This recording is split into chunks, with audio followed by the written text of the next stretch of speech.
Hola, ¿qué tal? ¿Cómo les va? Buenas tardes. Bueno, una edición especial de Artículo 14 desde el año 2001, el programa político aquí en la ciudad de Tandil. Una edición especial en lo que es hoy el Día Nacional de la Memoria por la Verdad y la Justicia, de aquel 24 de marzo de 1976. 47 años. 47 años ya. 47 años que yo quiero simplemente marcar algunas cuestiones que fueron en lo personal, porque siendo muy joven, pero muy joven, apenas 22 años, estaba en medios de comunicación, ya estaba en los medios de comunicación y me tocó precisamente estar en ese tiempo, de 1976, porque había ingresado a fin del 75, al hoy, la verdad, al hoy y vivir esos 7 años de lo que se denominó o se llamó el proceso de reorganización nacional aquí en la Argentina. Hay, bueno decirlo también, ¿no? La historia hay que contarla como uno la vivió y lo único, yo creo, en esa historia que viví, pero también con el equilibrio justo. Ese golpe militar se produce porque el gobierno democrático de Isabel Martínez de Perón, acompañada también en algún momento tremendo con un ministro que se llamaba, un secretario de Perón, López Rega, que ya había creado en la República Argentina la AAA, una organización para perseguir a mucha gente, matar, bueno, todo comenzaba también en esos años, en esa parte de ese proceso que después termina, ni más ni menos con el 24 de marzo y todo lo que se conoce después. Eso en lo político, obviamente, lo quería llevar a los medios. Me tocó estar 7 años, en esos 7 años en los medios, en temas muy duros, la verdad que se pasó temas muy duros. Primer punto, hoy se habla, o en algunos casos en estos años se han hablado de la libertad de expresión, la libertad en los medios, etcétera, etcétera. Bueno, libertad de expresión o libertad en el medio, nula. Nula, ¿eh? No había ninguna posibilidad. Y ya voy a comentar alguna historia personal, pero no había posibilidad de nada. La verdad que era muy complicado todo el tema en esos momentos en los medios en la República Argentina. Sobre todo teniendo en cuenta que no estaban las radios, ni por supuesto internet, ni nada de eso. Las radios AM, algunas FM, pero los canales tradicionales, ¿no? De aire y nada más, y nada más. Que quizás eso era obviamente mucho más fácil de manejar, ¿no? En el mal sentido de la palabra. Por ejemplo, yo cuento algunas anécdotas en las radios. Estaba la discoteca, eran los discos de vinilo lo que se pasaban, ¿no? Estaban los discotecarios, uno, dos, bueno, el turno de discotecario. El discotecario tenía una planilla que se iba actualizando cada semana, 15 días, de todos los autores, intérpretes que no estaban permitidos, es decir, prohibidos en el gobierno militar. Prohibidos. Esa misma lista la tenían los señores operadores de cada una de las radios, en los distintos turnos, o el jefe de operador les hacía saber. Estaba con los locutores y los conductores, obviamente también teníamos, y nuestro jefe de locutores también nos hacía saber.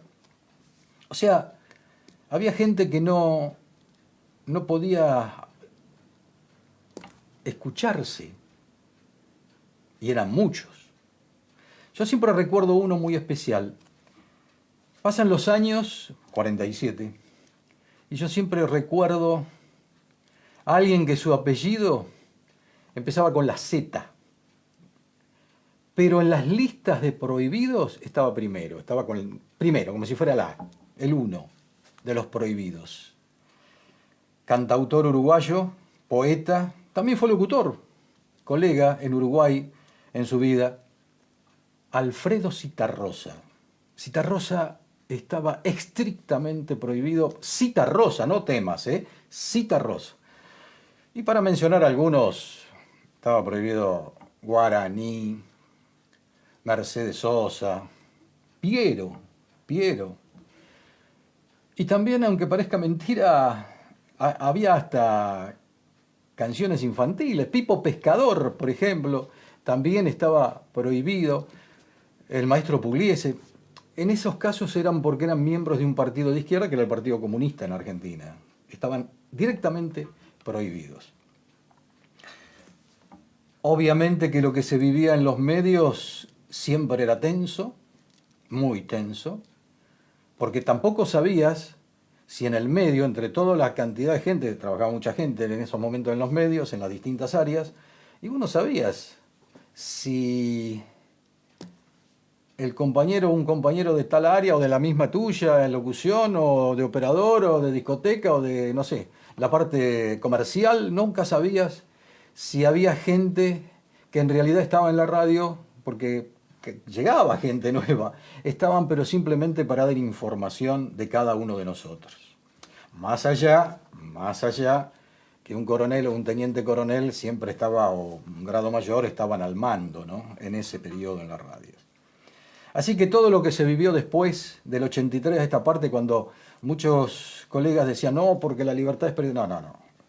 No se puede comparar con lo que se vivió entre 1976 y 1983 en el proceso de reorganización nacional. Y ni que hablar, que voy a contar una anécdota, estaba en la mañana, no era el conductor principal de la mañana, obviamente, pero estaba en la mañana y se estaba entrenando, hacía partidos de entrenamiento, obviamente, la selección nacional que después compitió en el Mundial 1978. Esto estoy hablando en 1977, fin del 77.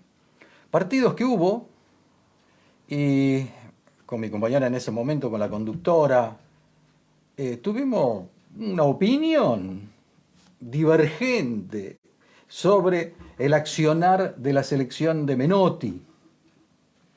Bueno, terminamos en el comando acá de la primera brigada dando explicaciones al respecto y retándonos el coronel que estaba en ese momento y que nos atendió, retándonos y nos decía que de la selección de Menotti, que es causa nacional, no se podía hablar mal. O sea, si de una selección de fútbol, tomen esto en cuenta, de una selección de fútbol, ni del entrenador de aquel momento, el señor Menotti, no se podía hablar mal, ¿qué quedaba para, si uno osaba criticar, que tenía muchas críticas obviamente, el plan económico de Martínez de Hoz, por ejemplo, que hoy todavía nos rige en la República Argentina? Ese plan económico financiero de Martínez de Hoz, que la democracia lamentablemente no lo supo cambiar o sacar directamente de raíz. Bueno, ¿qué queda? ¿No es cierto? Ni alguna cuestión política, ni criticar a algún gobernador, ni algún intendente, ni nada. No se podía hablar directamente de todo eso. Por eso, en el hoy quería simplemente mencionar esto, que van pasando los años, obviamente todo se va diluyendo, pero que en los medios de comunicación, en aquel momento, en el proceso de reorganización nacional, realmente la situación fue terrible, tremenda, como en otras áreas, como en otras áreas. Fue tremenda, terrible. Así que por eso quería hacer este contacto con ustedes en forma especial en este 24 de marzo, que ahora se ha detectado, determinado como el Día Nacional de la Memoria por la Verdad y la Justicia. Y ojalá sea parejo para todos. La verdad, la memoria y la justicia sea parejito para todos. Gracias. Hasta la próxima, que va a ser el martes. Próximo martes, en artículo 14, la entrevista, 16 horas en vivo, después la pueden ver en el horario que ustedes quieran, en las distintas redes. Estará la concejal que es de Juntos, pero es la concejal del MID. Estoy hablando de la señora Natalia Chacón, la primera concejal del MID que tiene la ciudad de Tandil. Es la primera vez que le vamos a hacer una entrevista. La esperamos entonces para el próximo martes como ustedes. Chau, gracias.